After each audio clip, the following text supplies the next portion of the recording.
Assalamualaikum warahmatullahi wabarakatuh. Hari ini kita masuk ke materi baru, yaitu materi logaritma. Pernahkah kalian mendengar kata logaritma? Oke, logaritma itu bisa dibilang inverse-nya atau kebalikannya dari perpangkatan. Jadi kita bergerak dari perpangkatan. Sebelum itu kita kenal dulu definisi logaritma. Definisi logaritma yaitu A pangkat C, mulainya dari pangkat ya. A pangkat C sama dengan B. A dipangkatkan C itu nilainya sama dengan B. Nah, bentuk ini bisa kita ubah menjadi A log B sama dengan C. A log B sama dengan C dengan syarat A-nya lebih besar dari 0 dan A-nya tidak boleh sama dengan 0. A itu apa sih? A itu adalah bilangan pokok atau basis. C itu adalah pangkatnya dan B itu adalah hasilnya. Contoh, kalian kan pasti sudah tahu nilai dari 2 pangkat 3. 2 pangkat 3 itu berapa sih? Ya, 2 pangkat 3 itu adalah 8. Ketika 2 pangkat 3 sama dengan 8 ini, kamu ubah ke bentuk logaritma, jadinya seperti apa? Jadinya, sekarang siapa yang menjadi basisnya? Ya, yang menjadi basisnya atau nilai A-nya itu adalah 2. Kemudian yang menjadi pangkatnya itu C. C-nya itu adalah 3. Hasilnya siapa? Hasilnya B. Hasilnya itu adalah 8. Sehingga sehingga bentuk logaritmanya adalah 2 log A log B kan? Berarti 2 log 8 sama dengan C-nya 3. 2 log 8 sama dengan 3. Ini bentuk logaritmanya.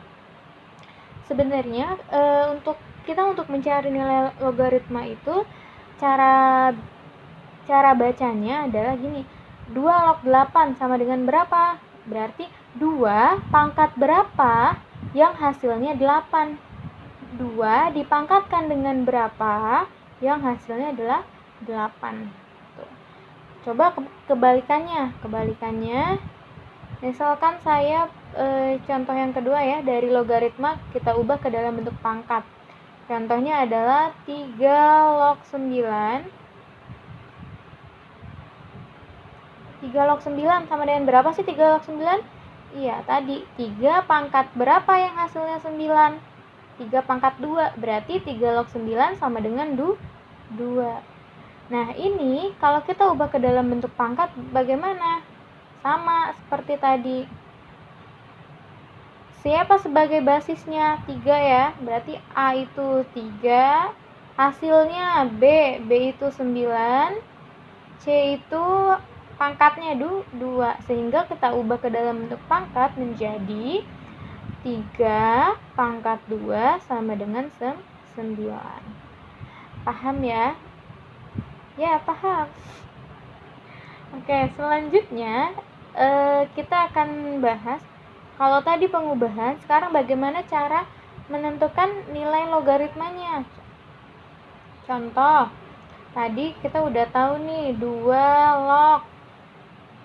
log 4. Berarti 2 pangkat berapa yang hasilnya 4? 2 pangkat berapa? Berarti 2 pangkatnya itu C. 2 pangkat C sama dengan 4. Berarti C-nya harus berapa agar dia sama dengan 4? Berarti C-nya harus 2. Sehingga 2 log 4 itu sama dengan 2. Contoh lain yaitu 5 log 625. Ini sama dengan berapa? Sama, ubah lagi ke dalam bentuk pangkat. Gampangnya berarti kita belum tahu nih pangkatnya berapa, maka 5 pangkat C yang hasilnya 625 itu C-nya berapa jadinya? 5 kali 5 25, kali 5 lagi 125, kali 5 lagi 625, sehingga C-nya yang memenuhi adalah 4. Maka hasil dari 5 log 625 yaitu 4. Oke, begitu untuk mencari nilai logaritma. Selanjutnya, kita kenali yaitu sifat-sifat logaritma. Yang pertama, Ada A log 1 sama dengan 0. A log 1 sama dengan 0. A log 1 sama dengan 0. Maksudnya apa sih? Coba kita ke angka dulu ya. Andaikan A-nya itu 2, berarti 2 log 1 sama dengan, kita ubah lagi aja ke dalam bentuk pangkat. Berarti 2 pangkat berapa? 2 pangkat C yang hasilnya 1. Maka C-nya harus berapa? 2 pangkat berapa yang hasilnya 1? 0 ya. Bilangan apapun yang dipangkatkan 0 pasti hasilnya 1. Maka nilai dari 2 log 1 adalah 0. Sekarang kalau A-nya, A yang ini, kita ganti dengan angka lain. Misalkan angka 5 log 1 bagaimana? Tetap juga hasilnya 0. Mau 1000 log 1 juga hasilnya 0. Jadi A ini boleh berapapun angkanya, ketika ketemu dengan hasilnya 1, maka nilainya 0. Berarti berapapun A log 1 sama dengan 0. Berapapun nilai A-nya. Sifat yang kedua.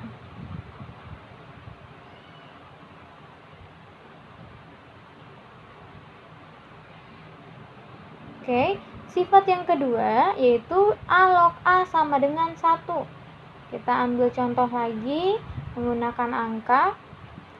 Contohnya adalah 2 log 2. Berarti kan ini harus sama ya, A log A. 2 log 2. Ini sama dengan berapa? Kita kembalikan ke definisi semula, ke dalam bentuk pangkat. Berarti 2 pangkat berapa? Misalkan 2 pangkat C sama dengan 2. Berarti C-nya harus berapa? Biar hasilnya 2. Maka C-nya harus 1. Maka hasil dari 2 log 2 juga 1. Kalau 3 log 3 sama. 3 pangkat berapa yang hasilnya 3? Pasti 1 juga. Jadi mau berapapun nilai A-nya, kalau dia sama, misalkan 5 log 5, 1. 1000 log 1000 juga 1. Bisa kamu ganti A-nya apapun dengan syarat ini sama. Oke, sifat yang ketiga. Sifat yang ketiga, A log BC. Sifat yang ketiga kita bahas, A log BC itu sama dengan A log B ditambah A log C. Maksudnya apa itu? Oke, kita ambil contoh angka. Contoh saya punya 2 log 6. 2 log 6 itu berapa sih? Oh iya, 6 itu perkalian antara 2, perkalian 2 dan 3. Berarti 2 log 2 dikali 3. Maka ini bisa kita ubah menjadi penjumlahan dengan syarat basisnya tetap sama ya, basisnya tidak dirubah. Maka menjadi 2 log 2 ditambah, karena ini perkalian, jadi 2 log 3. Sehingga sama dengan 2 log 2 berapa tadi? 1 ditambah 2 log 3. Ini hasilnya. Ini berlaku kebalikan. Misalkan kita punya A log B ditambah A log C. Itu kita bisa ubah menjadi A log B kali C. Jadi bisa kebalikan. Contohnya saya punya 6 log 2 ditambah 6 log 3 misalkan.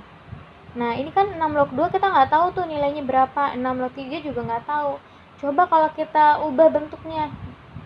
Berarti karena ini penjumlahan, kemudian yang paling diperhatikan yaitu basisnya. Basisnya harus sama. Kalau dia sama baru bisa kita ubah menjadi perkalian. Sehingga karena ini udah basisnya sama yaitu 6, maka kita dapat ubah menjadi 6 log 2 kali 3. Jadi sama dengan 6 log 6. Hasilnya adalah 1. Itu untuk sifat yang ketiga.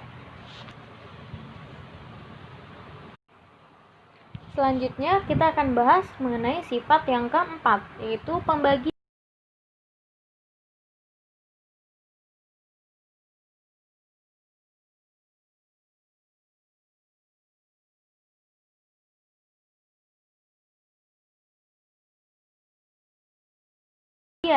Jika ada A log B bagi C, berarti hasilnya itu dalam bentuk pembagian, itu bisa kita ubah menjadi A log B dikurang A log C. Begitupun sebaliknya, kalau dia kurang dengan syarat basisnya sama, bisa kita ubah ke dalam bentuk pembagian.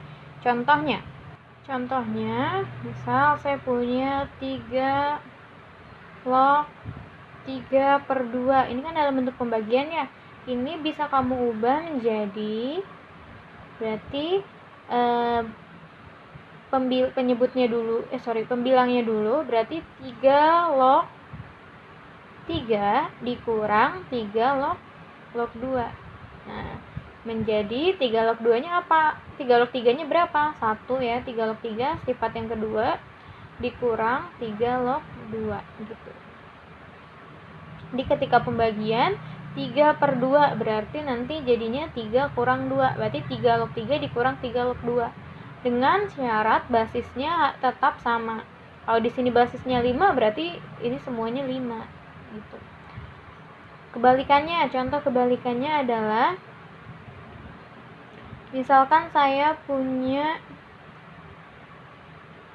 3 log 6 dikurang 3 log 2.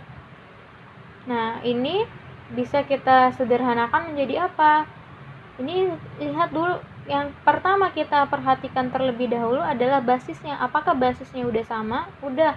Ya, berapa? 3. Berarti di sini kita bisa ubah ke dalam bentuk pembagian. Jadi 3 log 6 bagi 2. 6 bagi 2 berapa? 3. Berarti 3 log 3. Maka sama dengan 1. Itu sifat yang keempat. Sifat yang kelima. Oke, kita akan bahas sifat yang kelima. A log B pangkat M sama dengan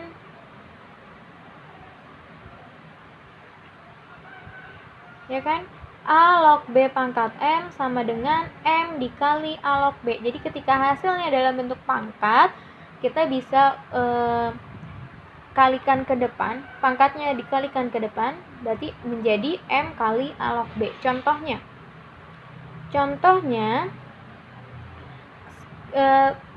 kita tadi punya 2 log 8 ya.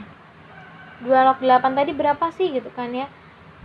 8 itu kan 2 pangkat 3. Berarti 8 ini boleh kamu ubah dulu ke bilangan berpangkat menjadi 2 log 2 pangkat 3. Nah, kalau seperti ini 3 ini sebagai M-nya. 3 ini menjadi pangkat dari si hasil atau sebagai M-nya. Maka bisa kita ubah, kita pindah ke depan, kita kalikan ke depan menjadi 3 kali 2 log 2. Maka hasilnya adalah 3 kali 2 log 2 1. Berarti hasilnya 3. Itu untuk sifat yang kelima. Selanjutnya sifat yang keenam.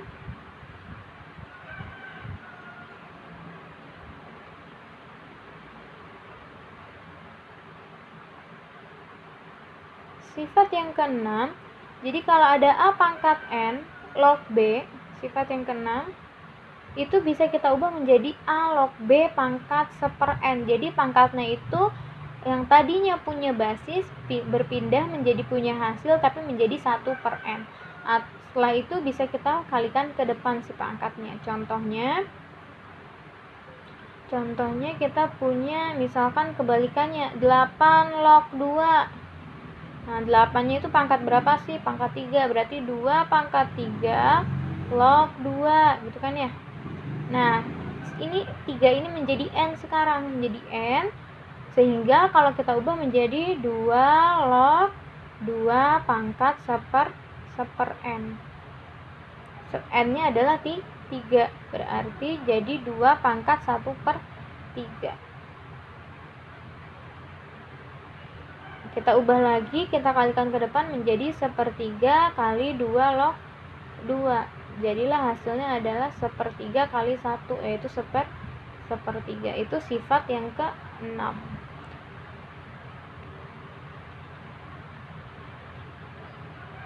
Selanjutnya, sifat yang ketujuh.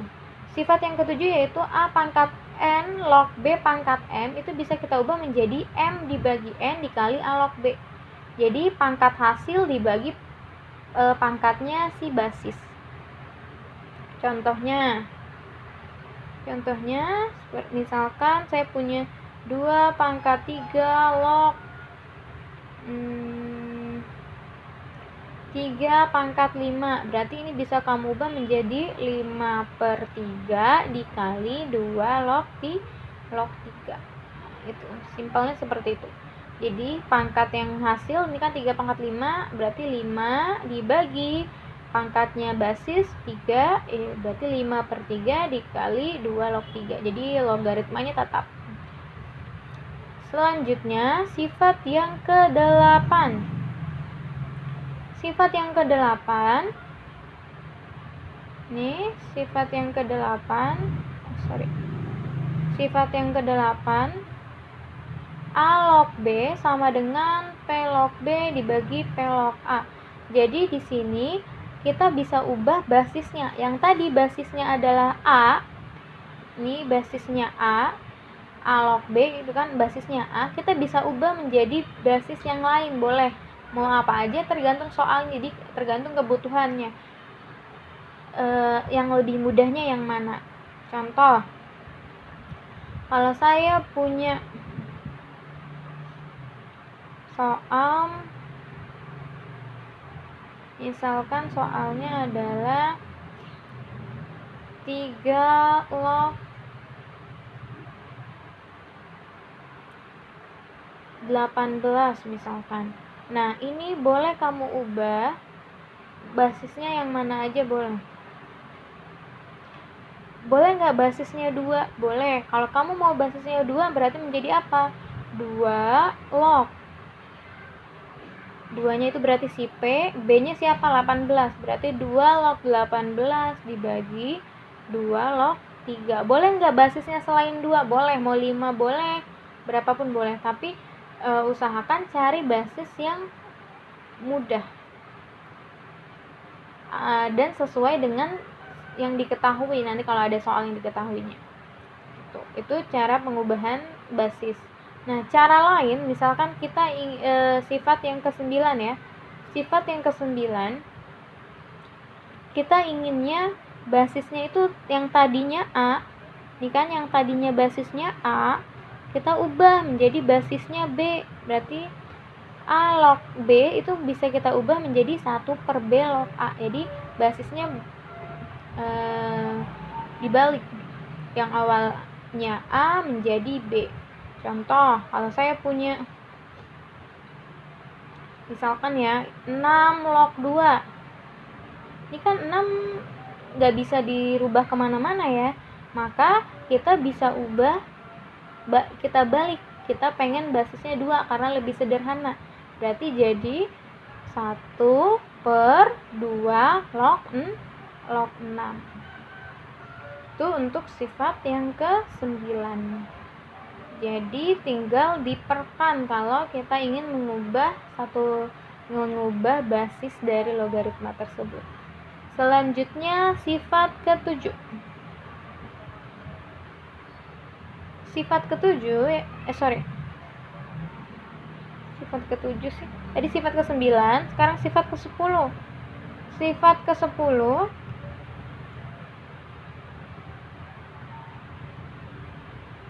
A pangkat A log B itu sama dengan B. Nah, ini mah gampang ya. Misalkan kita punya soalnya 2 pangkat 2 log 50. Maka hasilnya ya udah, karena ini sama nih. Ini sama, berarti hasilnya ya 50. Gitu. Simple. Sifat yang ke-10 sangat simpel. Oke, sekarang sifat yang ke-11.